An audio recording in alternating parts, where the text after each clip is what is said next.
Welcome back to another episode of the KarterKast. I'm your host, Karter Baughan. On today's show, NFL Week 6 preview. We talk about the Commanders, whether they're for real or not, or whether it's actually time to sell high. We got blasted on a clip. We discussed that.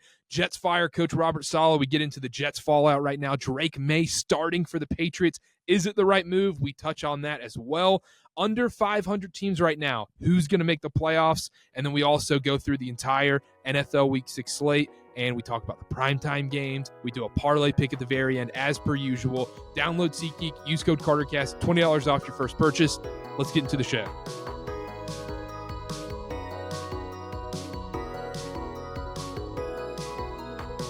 We're live, NFL Week 6 preview. We're back. All four of us are back together once again. Ben's here, Dylan's here, Connor's here. We're all here. NFL Week 6 preview. If you didn't listen to the college football show, what a college football slate we had. What a show. What a show. And if you've tuned into the social medias, you've seen everything. You know the drill. What a show that was. Make sure to go tune into that one as well. But we're here, NFL Week 6 preview. We got to start it off, Dylan. The Commanders. We put out a clip saying it's time to sell high on the Commanders. Dylan, is it still time to sell high on the Commanders? So last week, we did say it was time to sell on the Commanders. I think we forgot. It did not really sit with us how bad this Browns team is. Yep. And we can say whatever we want about the Commanders offense, right? We had some Washington fans get upset because of what we I went back and watched the video, and I legitimately was like, why are they upset with what I'm saying? I went on to say he's the best rookie quarterback. They're a good team. They're an exciting team.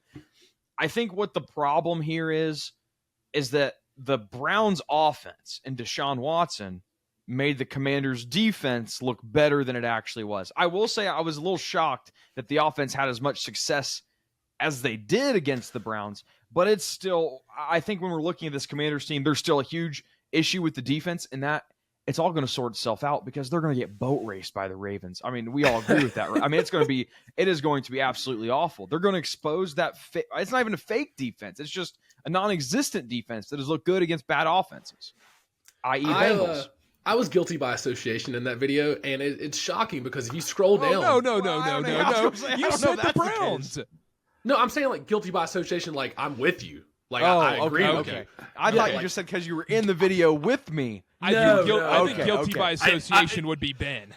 Yes. No, that is me. Yeah, I think.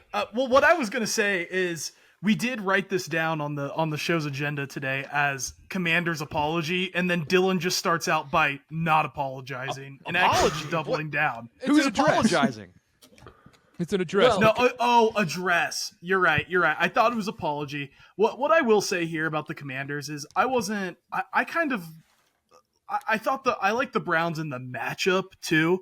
And I was like, okay, I like this Commanders team, right? But are we sure against a team that's got a better defense, that is a physical team, like are they going to be able to match up with them? We thought the Browns were a good matchup. Turns out if Deshaun Watson's your quarterback, it doesn't matter. You never have a good matchup if Deshaun Watson's your quarterback. There's a huge problem. And Carter, we had that clip that we did about the Owens. Like, you have a huge problem too. I know this isn't Cleveland Minute, but you got to put Jameson. What I was going to say is I was with you, Dylan. I was getting trashed. And what I was going to say is if you just scroll down maybe, 3 rows, there's a video of me praising Jaden Daniels saying he's far ahead of schedule. Like, does that get any traction? No, of course not. But you know what? I'm with you. It's still time to sell high on the Commanders because the Ravens are going to win by double digits this weekend. Jaden Daniels is great, but he will come back to earth at some point. He will not win MVP. Okay, so clip that off right now. Sorry, I interrupted the clip. I want to offer you a perspective in an alternate universe where maybe Jaden Daniels is that good. I don't think that's crazy. The defense is just really bad. Yeah. And I think we forgot, like you said about Deshaun Watson. I think in my head, Deshaun Watson, I had this image of him in 2018-19 with the Texans and how awesome he was back then. And I'm like, man, if he was that good back then, it's only been a few years. He's still probably an average quarterback. If you just took Deshaun Watson's numbers or like put blinders on me where I couldn't see who was playing quarterback, he's the worst quarterback in the league. but I still associate him with being good for some reason. I don't know why I do that. You know what the funniest part is too? We did that clip at the beginning of the season where it was, okay, who's gonna have the resurgence? Russell Wilson or Deshaun Watson? Russell Wilson's beating him out and hasn't played a snap. He hasn't played a snap. It's the best thing Russ has done is not play. He's already won an argument. For now. Hey, I've got a question for the group. What does and you probably went over this the last episode that I wasn't on, but what does selling high on the Commanders look like from a season-wide outlook? Like, what are you projecting for the Commanders going throughout the season? I just want to get some context. Selling high would mean that I think at the point right now would be winning the division. Yeah. Taking someone else to win the division, I think, is my definition of it right now. If you find a no price for the playoffs, selling high is a term, selling high is a term we like to use for clips to get fans upset at us. So we say selling high, it might not even be actionable. It's just, hey, your team's 4-1, but you're not that good. No, it was actionable because I had Browns plus 3.5. That's true. I also did. I had Browns too. But do we actually, I mean, I don't want to fully get down this rabbit hole, but I do struggle to, but like if you're selling high and taking the field of the NFC East to win the division, who is that? Cowboys. Eagles.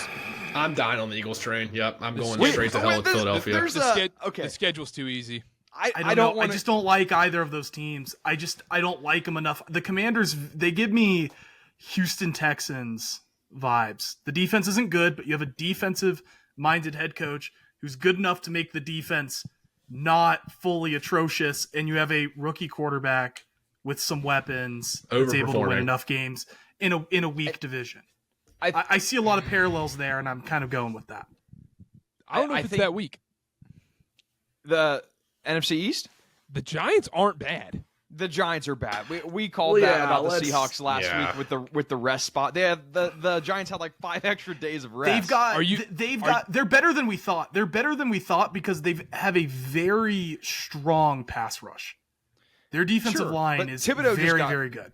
Thibodeau just got wrist surgery.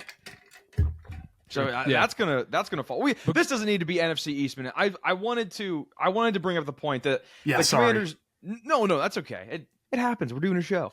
The Commanders did allow the Buccaneers to score 37 points in Week 1, and they're kind of responsible for all this Baker talk. You know, all of us were not very high on Baker from what I remember. Still not. I want to beg a question about the Eagles, but I don't want to interrupt Commanders talk. So let me know when I can beg the question. No, go ahead. Eagles lose to the Browns this week. Nick Sirianni fired? Yes. He's I'm out. going to come out. See I'm going to ya. come out and say Smell yes. you, buddy. Yeah, you're out of here. I don't think he's fired. I don't think any Philadelphia fan lets him back into Philadelphia. I think Philadelphia fans kick him out themselves. He says, "I'm not dealing with this."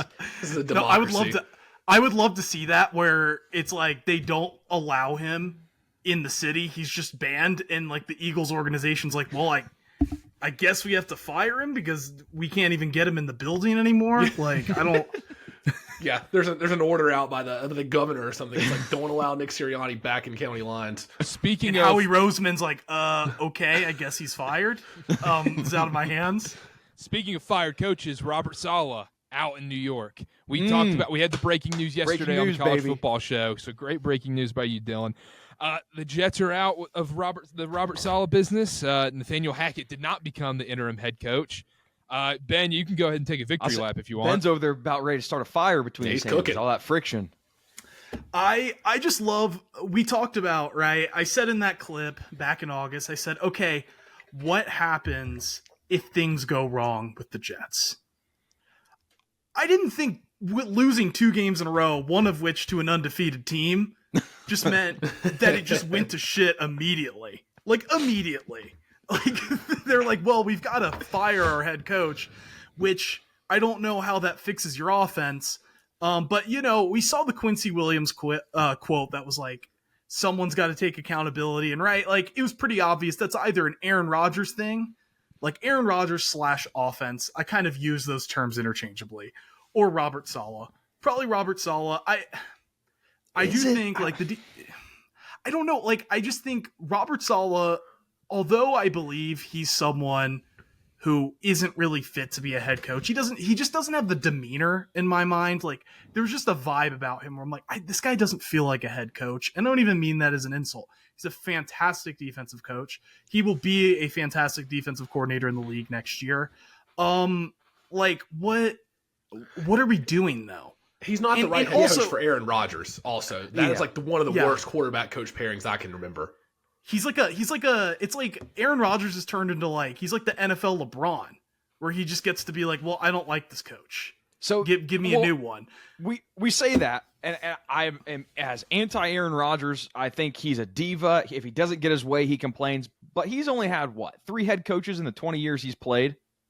So it's not like fair. He's the coach killer. It's what's interesting to me is I was glued to the TV like a fly on poop when he was on Pat McAfee today. And I was listening to every word he was saying. And of course he wasn't going to go on there and say, oh, I asked for Coach Saleh to be fired. What astonished me, number one, you think back to the clip of where Saleh goes in for a hug after the touchdown and they go for 2. And Rodgers just pushes him, right? So that's strike 1 against Rodgers. And then side-eyes him. He looked at him with the look of death. Oh, yeah. After scoring a touchdown. And it wasn't even after like a poor... Anyway. He looked at him like he just told Rodgers to get the vaccine or something. He was like, I'm just kidding. Big government Saleh. Anyway, it was interesting to me in Rodgers' appearance on the Pat McAfee show. He was very he was playing dumb or unaware of the perception that he has that he runs the show. Like he mentioned on the show, he was like, people think I'm flattered. People think I have something to do with this. Yeah, you have something to do with this. You're a 20-year vet. You complain anytime something goes wrong on the field. You have responsibility. Now, I will beg the question, do we think that Rodgers did have something to do with this? Because he vehemently denies it, but you're not going to come out and say that you did. Maybe not directly, but I think his attitude contributed to the decision. And they obviously they fired Robert Saleh knowing that Aaron Rodgers doesn't like him and would be fine with the decision. And Aaron Rodgers, I don't think he's a coach killer. I think that's fair, right? He's only had 3 head coaches. He is there's La GM vibes though. I hear that. Where it's like, well, when are the Jets listening to Aaron Rodgers or taking his input? Like, oh, they don't give me input on this decision. They don't give the players. Dude, just Randall Cobb just happened to be there. Alan Lazard happened to be there. About to be Devontae Adams. So who is the Jets JJ Redick going to be? Who's the Jets JJ Redick going to be then? Like Jordy Nelson? Who's he going to pull out of the woodworks to replace this guy? John Kuhn. No, it's AJ Hawk. Oh, there you go. There you go. Perfect. No, it is, but right? It's just he's obviously a good player. But he's running the team, and he's like a 42-year-old quarterback coming off an Achilles injury. Like, is he good enough? Like, I think you've got to step back if you're the Jets organization, be like, this guy's an above-average quarterback at this point, generously.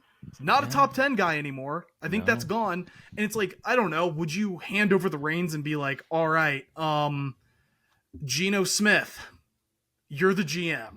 Determine who we want on this team. Like, I understand the history. I understand the accolades, but that is in the past. And you kind of have to wonder at this point, like a guy who's maybe at best an above average quarterback at this point, like, what are we doing just letting him run this franchise? Like, and leveraging our entire future on it for a very short window. Cause I mean, right, they're 2-3 right now. If this isn't the year to win it, it doesn't exist. Yeah. The year to make a run doesn't exist. This is it. That's what astonishes me about this decision is obviously internally it has to be viewed as Super Bowl or bust, right? You have 1 year left of Aaron Rodgers who's old, and does this move elevate them as a Super Bowl contender? I don't think it does. The only thing I could think of is that it saves face with the fans, just like drafting a quarterback does. That's the only thing I could think of, because you're not going to go out and get, like, Bill Belichick's not going to come in the middle of the year, I don't think, and save this team. You think he's going to come in the middle of the year? That would be hilarious. I don't think he'd come mid-year. It's just, you're dealing with a small window here, and it seems like this is just putting a Band-Aid on a big old gash in your thigh that's bleeding out. And it's like, what's the actual problem? Now, if you go out and get Devontae Adams, if he still wants to go there, that might be more of a sellout for the Super Bowl type move. but firing Saleh wasn't. And he was, think about what he has been given, right? They hired him on. You get Zach Wilson, who was not good. You get, I don't even know who his quarterback when he started. No, I'm kidding. He was, now we could make the argument that they'd be in the exact same situation if Zach Wilson was there right now. But yeah, Saleh got a bad rap, but also, buddy, you get fired in the middle of football season. You get to watch football for the rest of the year, and you get paid for it. So yeah, do I feel bad? $20 million. He's chilling. The media is like, oh, he has kids. They have to relocate, buddy. You're getting paid so much money to not work a year. And teams are going to be in line begging for him to be their defensive coordinator next year. Good teams. If Aaron Glenn takes a head coaching job, like, I would expect the Lions to be going after Robert Saleh as a defensive coordinator. Like, he'll be fine. But as you said, Dylan, like, there's a big gash on their leg, like a massive wound, and they're putting a little Band-Aid on it. It feels like that's not just a this year specific thing. That's what the Jets have been doing for years now. They've been doing that forever. And yeah, it's just like they don't want to address there's a bigger issue. It's like it's like a toxic relationship, like a toxic person who just thinks these little isolated incidents, little petty arguments, it's like, oh, that's the problem. They don't realize there's a larger macro issue there. It's just they're a mess. And with the current environment, like, I don't think Devontae Adams isn't saving the day. An interim coach isn't saving the day. I just don't see it. Is Robert Saleh the first coach that's gotten fired without a players only meeting? Ooh, that's a great question. No one wants to be in a players-only meeting with Aaron Rodgers. At that point, it's not a players-only meeting. Maybe just practices and every day is just players only. And Robert Saleh, that's just how it's been. Go ahead. A 40-year-old former MVP running a historic franchise into the ground, Jeannie Buss is salivating right now because the Los Angeles Lakers are next in line at this. One thing I wanted to pose to you guys real quick before we wrap up on this segment. And I don't know if y'all did this on the recap show, who's the worst quarterback that would have the same record right now as Aaron Rodgers does with the Jets? Because I wrote down a few names. There's a lot. Zach Wilson would really Zach good. Wilson would be 2 and 3. Zach Wilson's a good one. Yeah, that's what inspired me. I wrote down Zach Wilson's one. Jameis Winston, I think, would be 3 and 2 probably. Yeah. Bryce Young? What's Bryce Young's record with the Jets this year? I don't know about that. That's a pretty tall offensive line they have. I don't know. Deshaun Watson. Ooh. Maybe current day Ryan Fitzpatrick or Matt Ryan. Current day. I'm talking like today. A couple years removed. Yeah. What about Joe Flacco? I think Joe Flacco's 4-1 with the Jets right now. Oh my gosh. Yeah, Joe Flacco's shown us time and time again. It's just Johnny hilarious. Manziel. I don't know. My coworker. Sorry, I'll say 0-5. Hot take, clip it. Jacoby Brissett scores 3 points and wins. Pat's kicks the field goal. They don't even play. The Pats don't even play offense. The Pats defense just beats the Jets offense. That's it. Tim Boyle, probably Mike White, David Skylar Blau. Thompson. CJ So Strebler. we're just gonna start naming irrelevant Michigan great quarterbacks. Chad Henne. Yeah, Carson Wentz. Yeah, I think Carson Wentz has got the same record right now. Yeah, if he's the quarterback. Let's do Fakest team. We did this on the recap show very briefly, but I want to get into it now a little more. Dylan, you've been in the crosshairs on the KarterKast Twitter account with the Vikings fans. Yeah, can I address that? Can I address that whole situation? Apology or address? No, not an apology. I'm going to address. So Big Cat does his rankings, right? And obviously the point is you ask stupid questions and he just quote tweets it and this is how they're a Super Bowl contender. So I beg the question from the KarterKast socials, how are the Minnesota Vikings either a juggernaut or Super Bowl contender? I can't remember. After their win against the Jets, where Aaron Rodgers turns the ball over 3 times and has a pick 6 and has like an uncharacteristic Aaron Rodgers game. And Big Cat quote tweets it, mission accomplished. And Vikings fans just go off. And they're like, oh, well, don't you think the defense is just good? How do you think you threw the interceptions? It's like, not all interceptions can be they're not induced by the defense. Created equally? Yeah, I was going to say created equally. Not all interceptions are created equally. That's better for the clip. Thank you. And, defense doesn't have to force interceptions. So I texted Karter on the side, and I said, I'm going to let you know now, or maybe I texted the group chat. I have the Minnesota Vikings on Philadelphia Eagles watch. And I don't want to do this to the Vikings. Oh, my I don't want to do this to my brother, Jagan, Vikings fan. My dad's a Vikings fan. Guys, I don't want to do this.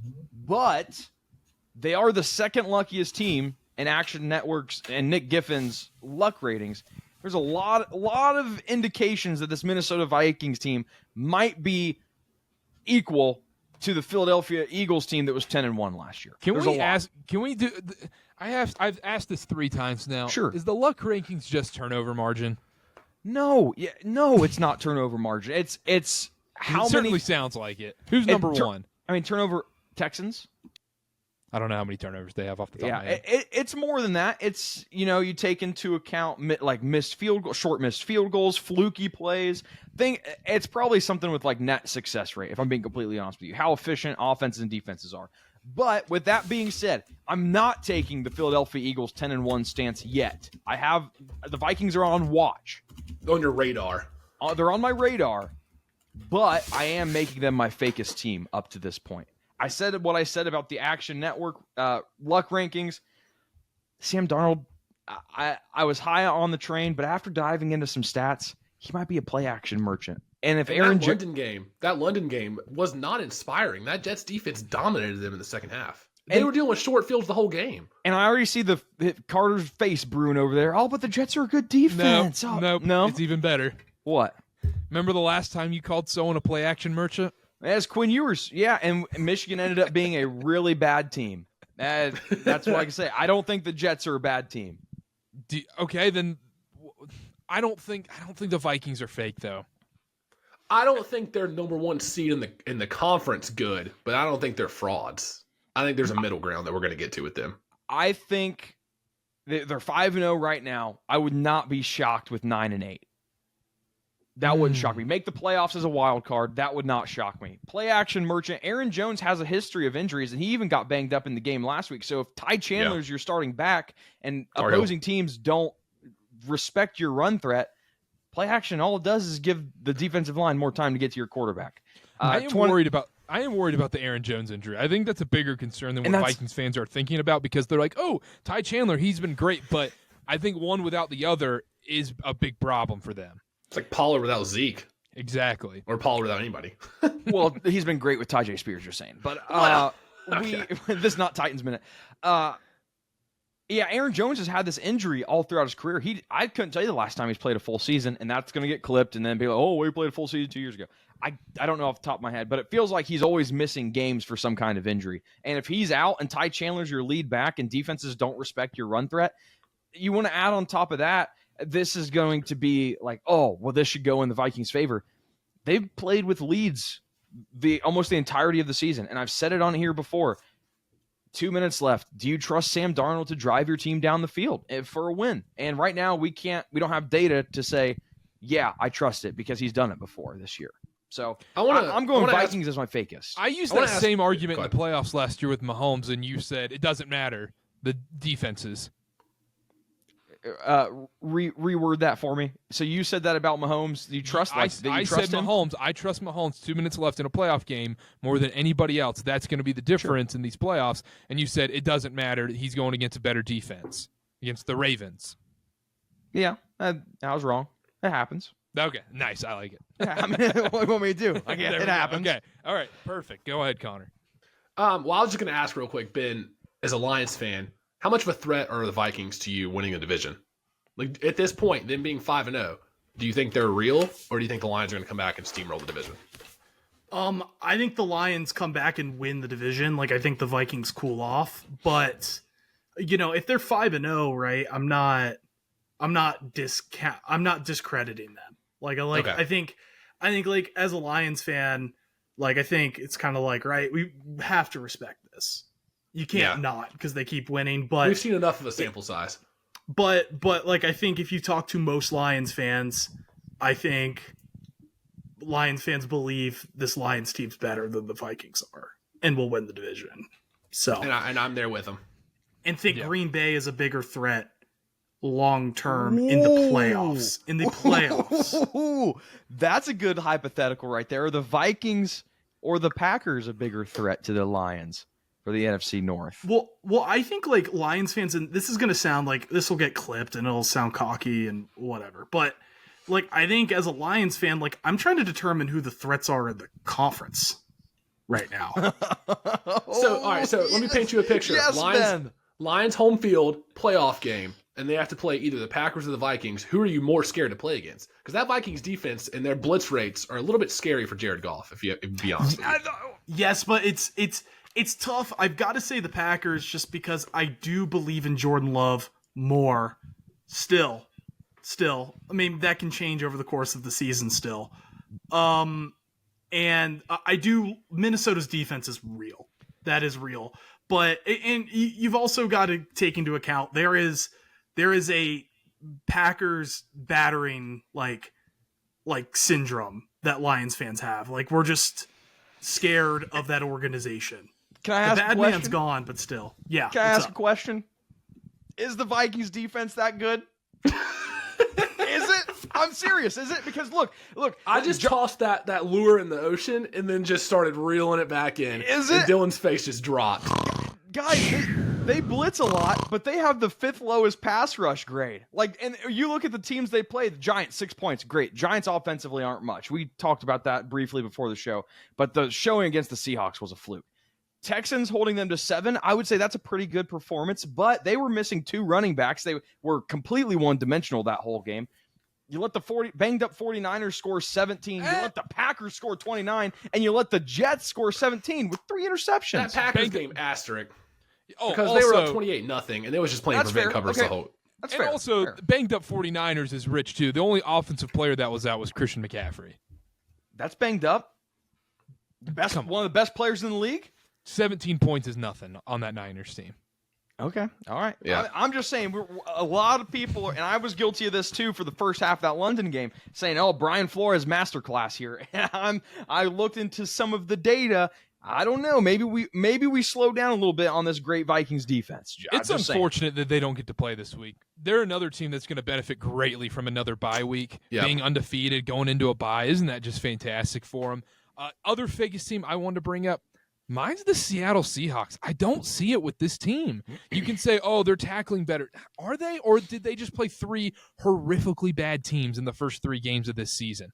I think I leaned more towards that. The Giants D-line, great D-line, don't get me wrong. They were all over that Seahawks offensive line. Tyrone Tracy, Wan'Dale Robinson, you name a day 3 pick, they had a day against the Seattle Seahawks for that Giants team. I don't see it with them. Everyone's preseason. Everyone loved every analytics person. Everyone's like Mike McDonald. I think he's a great coach. I think they're lacking a lot of talent, and I don't know what it is. Something just doesn't click. I don't think it's a Geno thing. I just think they're just not deep in the trenches yet. And I think that eventually can come. I think next year that can. But right now, I don't see it with the Seahawks team even making the wild card in a weird NFC. Connor. And after the Lions game, we were quick to be like, oh, Seattle sucks. They can't tackle. And I was like, well, let's pump the brakes a little bit. It's the Lions. They have a really good offense. That Giants game was very concerning. As somebody with a Seattle to win a division ticket, Dylan, I know what you're going to say about the rest, but if you let Tyrone Tracy gash you for 130 yards on the ground, something's up. Something's up with that. The Giants' talent level is not good enough to coincide with that rest advantage. Like the Giants don't have that much talent. How much weight you should put in that Giants Seahawks game is this. That is how much weight you should put into that game. So 5 extra days of rest. How much weight should I put into them beating a crappy Dolphins team without Tua? This much? At some point, we have to start putting some stake into these games. But I'm saying there is something very, very glaring context with this last game that you could say, okay, maybe that's not worth that much. I'm not trying to make it for every what's glaring? game, right? Daniel Jones is their quarterback on the other side. That's what's glaring to me. He looked had 10 awesome. days of rest. He played Thursday night the week He before. had a whole season of rest, and he's still terrible. And then the Seahawks had to play Monday night. So it's like, I hear what you're saying. I am prepared to say that I might have been a little bit wrong about the Seahawks, right? But to say last week was this ultra concerning game against the Giants, there were a lot of things that were not working in the Seahawks' favor going into it. I think it's 2 concerning games in a row. And also, their wins aren't – I'm not excited about their wins. I'm not convinced by their wins. Who's beating Jared Goff in a dome? Who's beating him? Usually the Seahawks, actually, funny enough. You're right. That's true. Connor, Fakest team. Fakest team, no shock here. Pittsburgh Steelers are 3-2 right now. Yeah, I love it. They will not be in the playoffs. The Pittsburgh Steelers will not make the playoffs. I don't care if they have Justin Fields. I don't care if they have Russell Wilson. That offense is horrible. They are hampered by their quarterback play. I don't care who's behind center. Defense is going to get tired of that. We see it with the Browns and how bad Deshaun Watson is. That defense is like, we can't get off the field. They're not. I think done that it for years. Steelers team's They're not going frauds. to get tired of it. Steelers team's a frauds. They might get six wins, 7 wins. They're not going to be in the playoffs. So let's stop all that. I feel better about the Bengals turning it around from 1-4 and making the playoffs than I do about the Steelers. I don't know about that. I think that Bengals defense is the worst in football. Connor, I'll tell you what. I had a rough day at work. I needed that laugh. I needed a good laugh today. So you believe in the Pittsburgh Steelers? For what reason? 100%. For what reason? They have the best defense in the NFL. Because they have one of the best head coaches in the NFL. We pulling a bin from the previews, returning production? Come on. They don't have returning production. They got Patrick Queen and someone else. Listen, I'm just. Ooh, Mike Tomlin, the 500 king. I'm not scared. They have. I get the Watts mixed up all the time. Going to get clowned. TJ, JJ, whichever one's still playing. They have him. JJ. One of the best pass rushers in the league. Like, yeah, this Steelers team is going to be just fine. Just fine. No matter who just plays. fine. If Russ plays, this team will win the division. Doesn't scare you that Joe Flacco and the Colts put up 30 on them? That was a little concerning, a little troublesome there. Joe Flacco's an elite quarterback. And also, Dylan, just because they make a quarterback change doesn't mean the Steelers are going to get into the college football playoff. Not true. Hey, you throw in Russ here, you're an 0-0 team. That's something Tomlin has to consider. If you do put Russ in this week, you wipe away a winning record. So stupid. Ben, what's your fakest team? I think I've got a spicy one. The Carolina Panthers? Oh, no. Ooh. The Buffalo Bills. Oh, wow. I like this. I like that. Why? Because you randomly have games. I know he's a top 5 quarterback. He's probably a top 2 quarterback. But you get occasional weeks in which he's the 28th best quarterback. Like last Sunday was atrocious. It was atrocious. When you're missing your top wide receiver, right? I mean, there is no top wide receiver. It's Khalil Shakir. It's not a top 10 receiver in the league. Sure. No, I never said that. I never said but he was top 10. But yeah, no, I think kind of lacking like a elite go-to receiver. I think that does hurt. I know it did help. I don't think Stephon Diggs, right? Like that is changing the equation. But this is a Buffalo Bills team that's still going to win the division, still going to win like 10 games. I'm just selling them as like a team that's really a real threat to the Chiefs in the playoffs. I don't really believe they are. They just, because they're paying a guy like Josh Allen a lot of money, this team's just not as talented as they were 2 to 3 years ago. I don't see it with them. The run defense is really, really bad. I don't know. I'm just kind of selling this Bills team. They're kind of looking like they did in the regular season last year after a strong start. This was purposely meant to be a little spicy. I think I was either going Steelers or the Bucks. Maybe the Bills one's the most interesting, so I'm gonna go Bills. When probably the real answer for me is the Bucks. Yeah, collective KarterKast, the Bucks are the fakest team. I think we can all agree on that. Yeah, and I would be hesitant to choose a team like you just did, Ben, with an elite quarterback. That would be my only hesitation there. It's like selling on a team with a top 3 quarterback, hands down. One, real quick, we don't even have to talk about it. Texans at 4-1. I think they're on fraud watch too. I had to mention it. I don't hate that. They haven't put together 2 halves in a row yet this season. Their biggest win 6 points. Come on, they've played a crap schedule too. Connor, you and I have been on the Texans fraud watch train all season.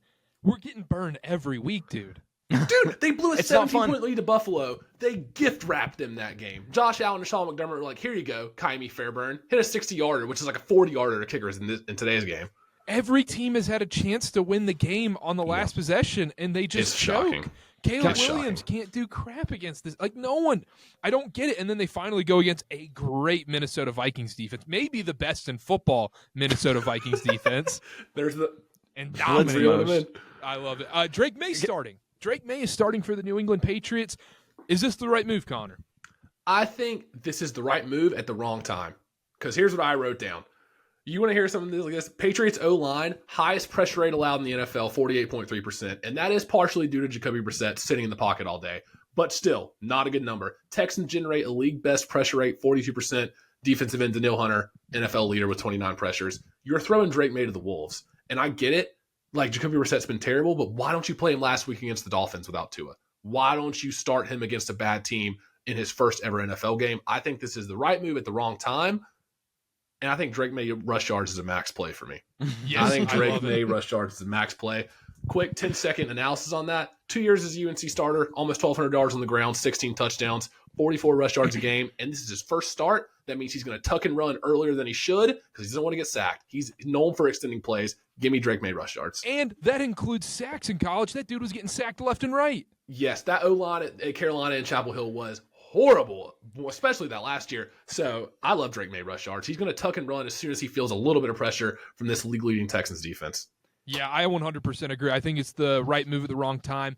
I would have liked it more weeks 15, 16, 17, 18. You just get some veteran quarterback in there. Andy Dalton like Joe Flacco, someone like that, and just let him play, man. Just lose games. Just lose games. Don't let him play right now.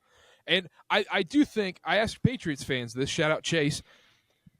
The one thing is, now Patriots fans, the organization, they know they're a bad team. There's no expectation for them to win it all. When Bryce Young comes in last year, CJ Stroud, they're expected to be the immediate savior of the franchise. Now we finally know there is this asterisk year for Drake Maye, and the national media, even if he is bad, will be, okay, well, this team really stinks anyways. Yeah. Bryce Young comes in game one. The team stinks around him, and he might stink anyways, but the team stinks around him, and the expectations there, and everyone's like, oh, this is Bryce's fault 100%. And that's not going to happen with Drake Maye coming into this game. So are you saying this was the plan the whole time, is like show everybody that the team was bad beforehand and then put Drake Maye in? And so people don't think it's his fault? I think the plan was to play Jacoby Brissett until week 17, 18, but it got so bad where it's just their hands are tied where we have to make a quarterback change. See, and I think that's where you kind of lose me, because we've had this conversation on the show where you don't start the rookie quarterbacks right away. And I guess they didn't do it right away, right? But year one, everybody knows that this is an awful situation. So why would you put Drake Maye in it? And like you said, you don't want to really win games. You know, so I said this preseason, Dylan. Real sorry to cut you off. Week 9 against the Titans is when you start him. Because if you not even trashing the Titans, the schedule after that: Tennessee, Chicago, Rams, Dolphins, Colts, Cardinals. Those are some bad defenses. Like, that would be the stretch to start him. Starting him against the Texans defense in a pass rush like this in his first ever game, I don't get it. It's too early. Or do it whenever, like, the Packers or the Chiefs started Mahomes and Love. Just do week 17, week 18, those last 2 weeks. That's the time to play him, in my opinion. Yeah, it just seems like a really I don't even know if I want to say it's a short-sighted decision. I'm trying to spin zone it in some way that makes sense. The only thing I can think of is it rejuvenates the fan base a little bit, and he's not going to be out there a lot because it's just going to be a bunch of 3 and outs, and then they're going to run the ball all over your defense. So maybe it's like, oh, he's not going to get hurt because he's not going to be on the field hardly. Drake Maye under pass attempts. Pass attempts? Ramondre season. Yeah, Ben, right move starting Drake Maye? I'm not going to say it's right move, but I don't think it's an awful move because I think you sort of tanked your season already. So it's not like they're really playing for anything at this point, but I don't know. Like, I don't think they're really going to gain anything from it. I do agree. Maybe with some Connor exciting plays for next season, like some flashes in the pan of potential. Yeah. The issue is you just don't want to kill his confidence. Yep. No, I agree. It's like I wouldn't do it, but like I think it's better to do this than to do what happened to like Bryce Young, Zach Wilson, etc. Yeah. It's better, but like I still wouldn't do it. Yeah, that's like, just me. We know it's better, but why not do the best thing that we've seen with like Jordan Love and just wait a few years? I agree. That's what we're saying. I think that's what we're all saying here, Dylan. Yeah. Is we think it's the right move, not now. Do it. Yeah. Wait, 10 weeks later. Just the middle of the season thing is really what I get hung up on, and I'm trying to figure out why, and it's just not making sense to me. So is this secretly week 10 right now? We've got Robert Saleh, coach, already fired. Drake Maye already replacing Jacoby Brissett. Like, it feels like it's like week 12 right now or something like that. The Panthers have already made a quarterback change. Yeah. Well, you might be going back. He looked great at the end of that game. Oh, yeah, against prevent coverage. Oh, yeah. Yeah. He looked great. I need to ask the question. We talked about the Texans being frauds. That's Connor and Karter. That's your guys' what you're hanging your hat on. Patriots, touchdown underdog. What are we doing? Stay away. I can't. Yeah. I can't. I bet Eventually, these big favorites are going to start winning football games and covering. This is not going to continue. As much as I love Drake May, cannot trust him to cover 7. There is a small part of me that's like, well, I mean, the Texans really can't scout him. That part helps. There's not a lot to watch on film, tape. so you never know. Connor, you want to bring up this segment? Playoffs. This segment. The 500 yeah. teams. Yep. I sure did want to bring this up. I want you guys to give me your team that is currently under 500 that you feel the best about to make a trip to the playoffs this year. So that can be, 2 and 3 teams, 1 and 4, whatever you want to choose. Who do you feel the best that's under 500 to make the playoffs this year? Dylan? If you watch the recap show, the answer to this question is probably pretty obvious because I had a 1 and 4 team as a Super Bowl contender. It's the Cincinnati Bengals. And it's really tough coming back from a 1 and 4 start, but we were questioning Joe Burrow's wrist in week 2. It's pretty obvious that wrist is fine because he's looked like a completely different dude since week 1. They are the 3rd unluckiest team, so I do think that something has to give. Burrow finally looks healthy. They have the 6th easiest remaining strength of schedule. A couple tweaks here and there to the defense. Don't let up 30-some points, maybe let up 24, and I think that this offense can hang with just about any team in the league. So I think the Bengals could make the playoffs in a tough AFC North. They get to play the Browns 2 more times. I mean, come on, what are we doing here? And this isn't unprecedented. Like, I heard a stat on the podcast. Last time this happened was 2020 with the Commanders, or the then Redskins, with 36-year-old Alex Smith. And they were 1 and 4 and made the playoffs that year. 2020 would have been football team. Yeah, I might have to bleep that Was out. it? That'd have been football team. What year did they COVID change? year. I think it was COVID. I think COVID yeah, caused you're the change. right. Everybody got bored and said, "Oh, we need Washington to get mad about football something." team. There you go. You're right. Now you can leave that in. It's 5 years ago. No At one this cares point, about that. 2020 is 5 years ago almost. I wouldn't say the R words, but that's just me. That's on me. Yeah, that's on me. My under 500 team, this is going to backfire in my face. I can't wait for this. This is going to backfire in my face. I know it Panthers? is. The New York Jets. That was mine. Wow. There's no way.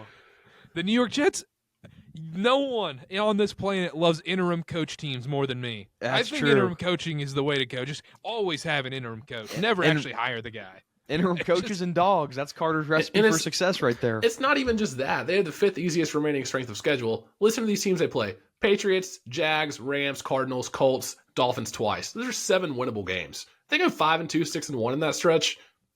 They're in the playoffs. Also, they're getting the Bills in a pretty good spot, which we don't know what's going on with Josh Allen. Did he have an actual ankle sprain, or did he have a real concussion that they gave him smelling salts for? That's tough. That's tough look. If the Jets can come in and steal a game against Buffalo, this is clearly and easily a playoff team. There's no way they won't get the 7th seed with that good of a defense. And Aaron Rodgers, if he's serviceable, they're going to win 9 games.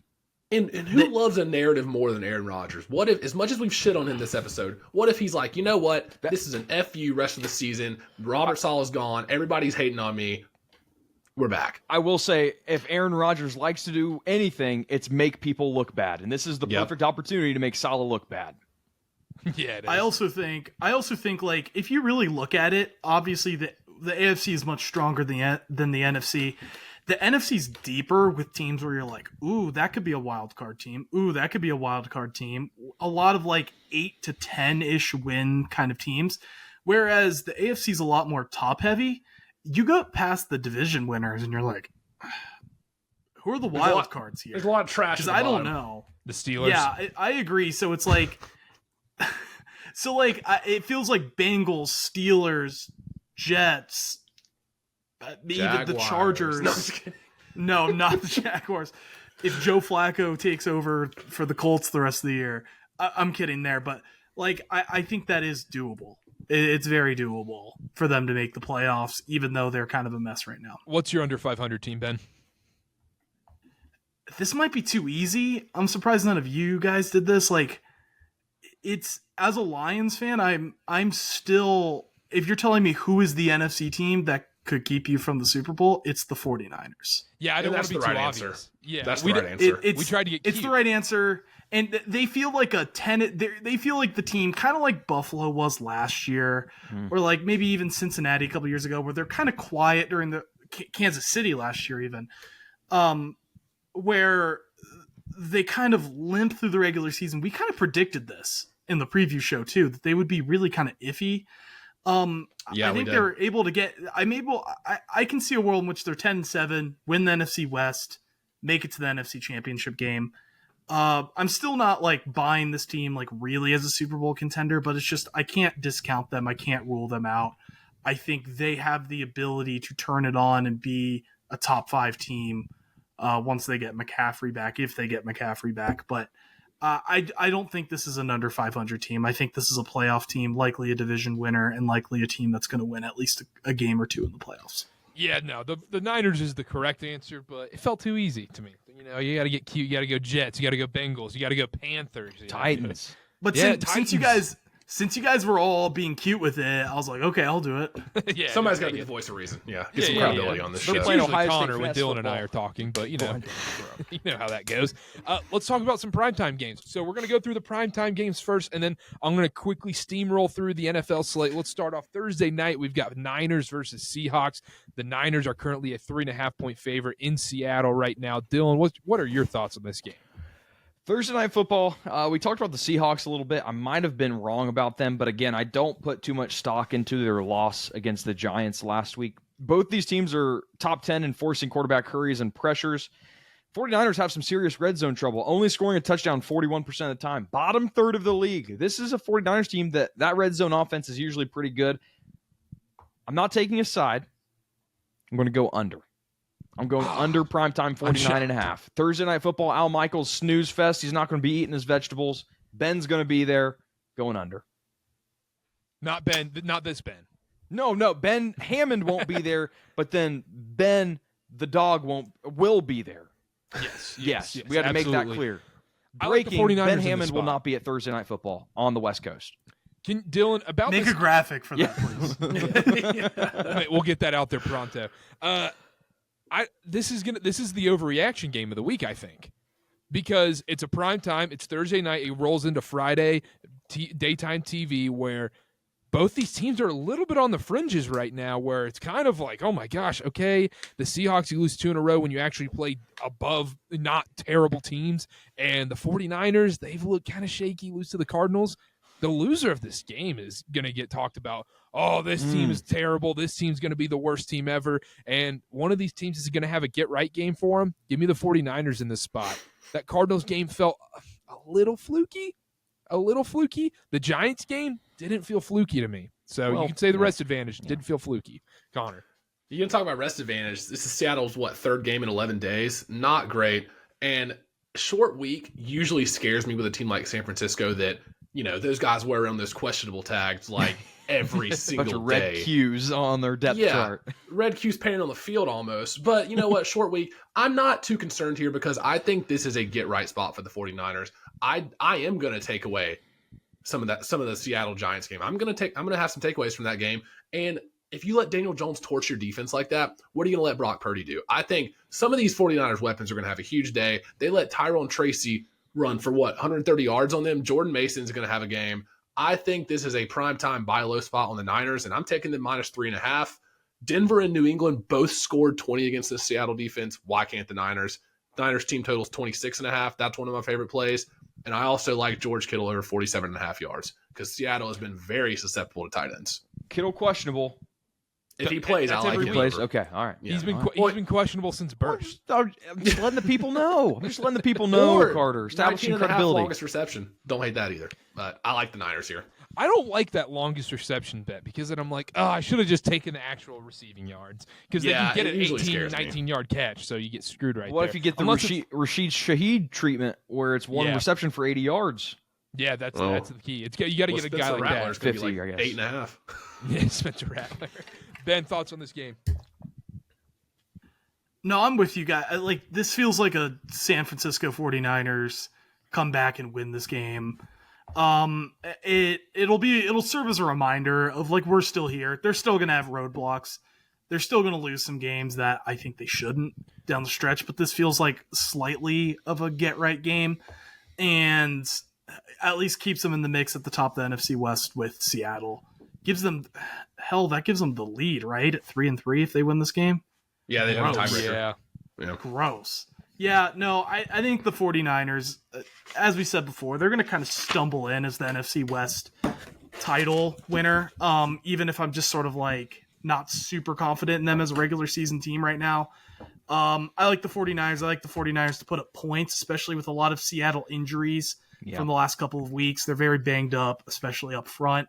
Team total. I think Brock. Team total. Yeah, no, all the things you guys talked about, team totals, over as a whole, or I agree with you guys. I like San Francisco here. All right, San Francisco and then the under. San Francisco in the under.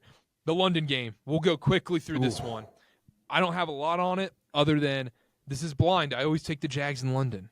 The Jags, we need to find out the hotel accommodations for the Jags. Are they staying in like condos, houses? What's going on here? Because they play 2 weeks in a row here. Yep. I do know. We had this conversation last year. They do stay. They don't come home. They stay in London. I don't know where they stay, but they do stay. And that long-term Airbnb. That's a home game. This is a home game for the Jaguars. And also, this is more so, that's just being funny, trying to be cute right there, talking about Jags in London.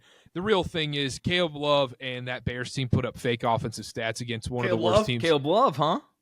I got college basketball in my mind. He's mixing up Jordan Love and Caleb Williams. Caleb Love did put up fake stats. No, okay, here we go. Look at that poster behind me. No, Caleb Williams and that Bears team put up fake stats against the Carolina Panthers, one of the worst teams of all time. I don't believe in it. I'm taking the Jags here. The Jags are getting points here, Dylan. You got to take the Jags. All we hear. Oh, Caleb Williams, what a stud. He looks great, painting his fingernails. That's your guys' fault. Connor Karter, that's your fault for the Panthers being so bad. That is your fault. Yeah, it's definitely my fault because I also root on Jared McCain, so I take full responsibility. Who's Jared McCain? Who's Another Jared fingernail McCain? painter. Yeah, fingernail painter. Your fault. Listen, this is... Even though it is your fault, we talked on the recap show, this is the perfect time to buy in on the Jags, at least in this spot. They're at London, which is a de facto home game. The Bears have had an easy schedule. They're 0-2 against the two real teams they've played. Wins against the Titans, an injured Rams team, and the Panthers. You could argue that the Titans game is one interception away, one turnover, and bad decision away from being a loss. They should have lost. They should have lost. I love Jacksonville here. Love it. 2.5 outright. They're going to destroy the Bears. I love it so much. And I thank you guys as well, because if it wasn't for Caleb Williams and the Bears offense looking so good against this atrocious Panthers team, I don't know if we're in this position we're in now where we get plus money on the Jags in London, de facto home game. You're welcome. Thank Because you. I'm also going to take the Jags. So, Connor. I cannot believe Caleb Williams is favored in this spot. Oh, my gosh. Genuinely, I love the Jags here, and I know they tried to give away that game against the Colts, and there was all these boneheaded mistakes. I think this is a primetime spot for the Jags to just come out and Trevor Lawrence have a game. People are like, oh, wait a second. Like, they kind of turned things around. I don't believe in Caleb Williams. Not yet. He is yet to prove he can throw on a decent defense. And the Jags defense is horrible. But guess what? I believe in that Bears offense less. I believe in Caleb Williams less. And I hate saying that because I think he will eventually be good.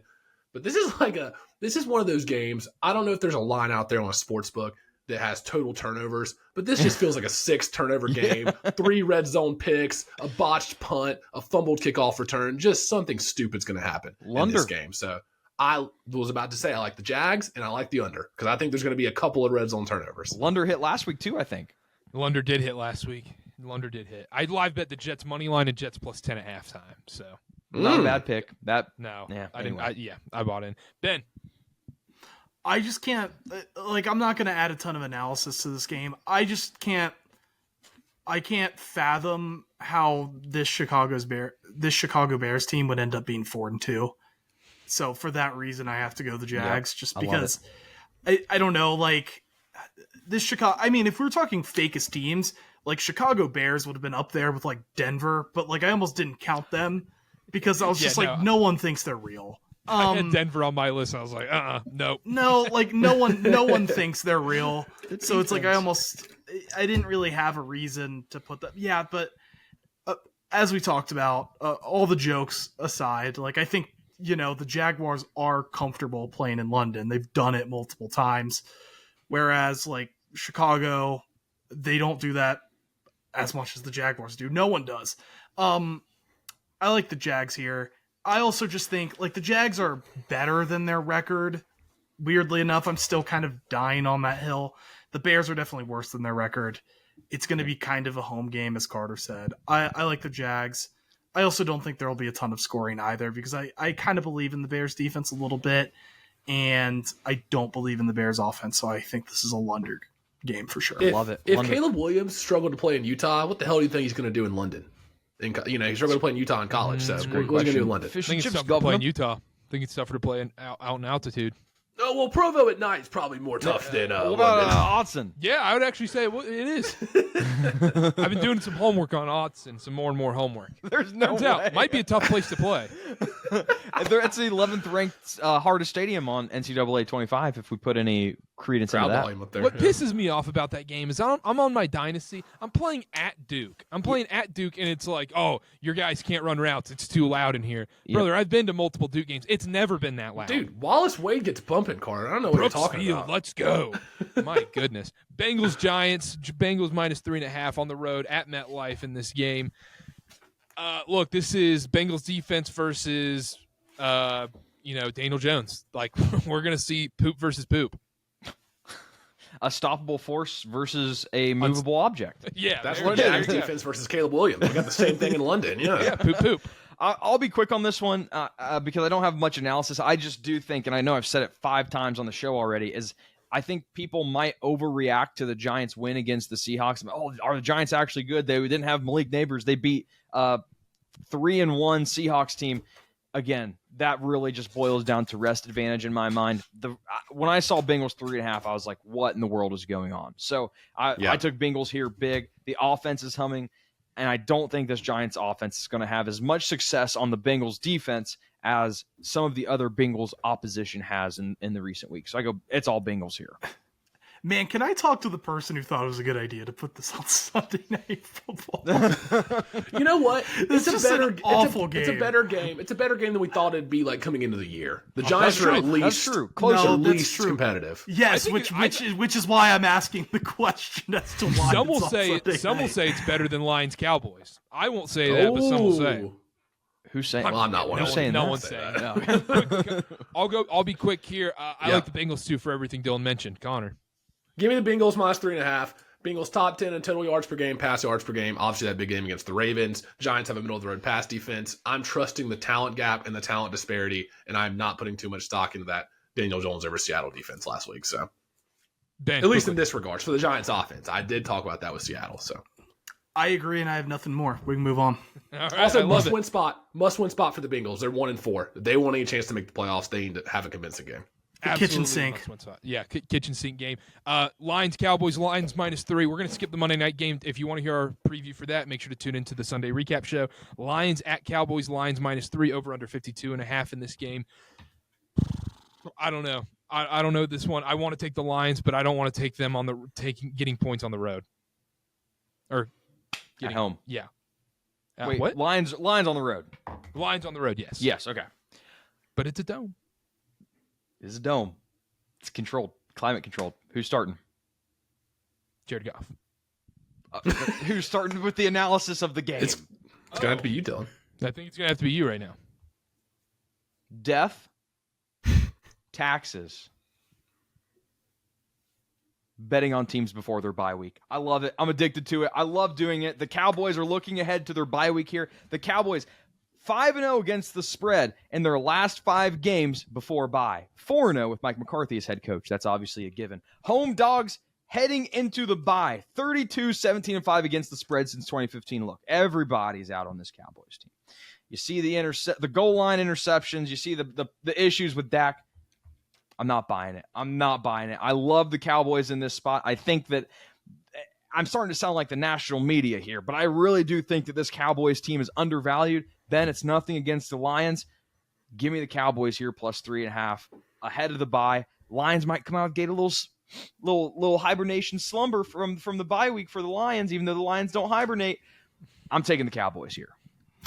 When you said that everyone was out on the Cowboys, you are correct. Everyone on the Cowboys is injured. That's true You're too. right. That little double entendre. That's good. Yes, that's why I don't think the Lions come out sleepy, because I think they are still very much pissed off about how the game ended last year in Dallas at the end of the season. Cry me I a think there's river. a chip on the on just Dan Campbell? It's a Dan Campbell revenge game. Dan Campbell played for the Cowboys. And as you said, Dylan, right, you love betting on teams before their bye weeks. I am curious why you didn't do that and ended up losing our parlay by picking the Seahawks. Wow. Got him. Wow. Got him. Wow, that Let's was go. good, I'm man. just saying. That was good. I'm just saying. That was good. That's All two right. times where we've had the last leg I'll remember with that. the Lions I'll- game on. You Okay. bet against the Lions. We lose. It goes against what you just said. I Bring like the the Lions heat. quarterback. I like the Lions offensive line. Due to injuries, I like the Lions pass rush better. I like the Lions head coach better. I like everything about the Lions currently better than this Cowboys team, except that the Dak CD connection is real. That is real. But the Lions' disparity in the run game, pass protection in this game as well. I like the Lions. I like the Lions -3. I don't think it's some blowout by any means, but I think the Lions win a game 31-21. Any comments on PFF having the Lions with the easiest strength of schedule played to this date? Play who's in front of you. Okay, that's all I right. have no comment. All right, no comment. Play Plead who's the in fifth. front of you. It doesn't matter. Connor. I'll keep it short. I like the Lions here too. I'm not going to believe in this Dallas team after they beat what I think is a horrible Pittsburgh team. So it's kind of transitive property here. Not a believer in this Cowboys team. Give me the Lions. Give me the Lions in this explosive offense. A lot of injuries on the Cowboys defense, and that's going to do it for me. This is one I'm going to lose money in the 1 o'clock slate, and I'm going to bet some anytime touchdown scores in this game and hopefully win some money. Who? I don't know. I haven't decided Deuce Vaughn? yet. No, I don't The know. better question would be, who is he not going to put money on? That's Score true. first? No, He's the eating the Lions are vig. so the Lions are brutal to do anytime touchdowns with, because you're like, okay, Jahmyr Gibbs, Laporta, and Monra. It's like, okay, I'll just take all of them 3 out of 4 hit. How about that? How about that? Dylan's in shambles Round right now. robin them. Yeah, We're going to go quickly through these games really quick. Bucks Saints. This is another fraud watch, fraud off, whatever you want to say. Anytime the Saints and the Bucks are playing a football game together, that is a fraud game. The Bucks are 3.5-point favorite on the road in New Orleans, traveling from the hurricane. They left on Tuesday. They've been in New Orleans the whole time. Spencer Rattler is playing in that game. So yeah, I kind of like the Saints there. Oh, that scares me. I think this is a complete stay away from me. As a watcher of the NFC South, just get me out of here. Tell me why I shouldn't take the Saints, Dylan.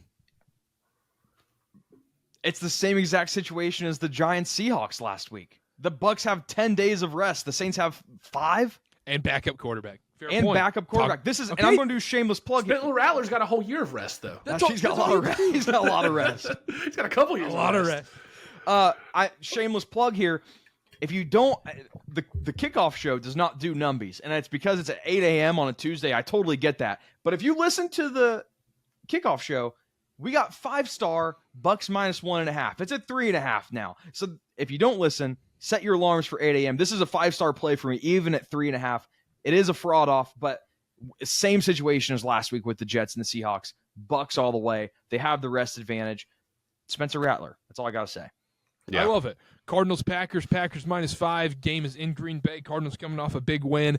Kind of like Green Bay in this spot. I think it's a Green Bay take care of business game, and I don't think I think the Cardinals are just a yo-yo. Bad, good, bad, good, bad, good. Jordan loves a yo-yo too. That's why I didn't bet anything. I think it's all a yo-yo game. Yo-yo game? I think the Cardinals are an ultimate fade them based off what they just did. If they just had a big win, they're going to lose. If they just had a bad loss and they look really bad and they play a good team, bet on them to win. Yeah. Colts, Titans. I like Green Bay here. Colts, Titans -2.5 in this one. This one was at 1 a few hours ago. Titans are -2.5? Yeah, Titans are -2.5 right now. So Must I don't know what's Anthony going Richardson's on there. starting. Must mean Anthony Richardson's back. That's why you So I listen don't to know the what's kickoff going show. on We there. got Titans as a dog. Yeah, I don't know what's going on there. Stay away from me. Browns at Eagles. The only thing I'll say about this game, the funniest possible result is the Browns winning this game as near a 10-point underdog. I would be insufferable. I would be insufferable on the recap show. What if Jameis Winston plays and wins? Would you be as insufferable? Not as insufferable. No. Okay. Texans at Pats. We briefly touched on that one. Texans -7 in that one. Another stay away from me. Commanders at the Ravens. Ravens are 6.5-point favorite. This is a game we probably should have talked about, one of the biggest games of the week. This feels like this is a time for the Ravens just dominate on the ground, but I don't know, man. I'm scared to go against the Commanders anymore. Ravens, fade that awful defense. It's all Ravens here. Everything I was preaching with the Browns and Commanders matchup last week, I think it's on steroids this week against Baltimore. So give me Baltimore -6.5. It's that the line's that high for a reason. Yep. Chargers, Broncos. Chargers -3 at the Broncos. This is an afternoon game. You're like, why is this on? Are you kidding Nap me? game. No, it's not. Steelers, Raiders has to be the nap game. Not if Russie starts. Not if Russie starts. What about Jussie? If Jussie starts, it's probably nap Juicy Aiden O'Connell Fields. starting. AOC. Aiden O'Connell. Oh, gosh. Yeah. We got AOC O'Connell starting. Jussie and AOC. Yikes. Steelers -3 in this one. I like the Steelers, but I don't like it. Just gross. Gross. Lions, Cowboys, we talked about that one as well.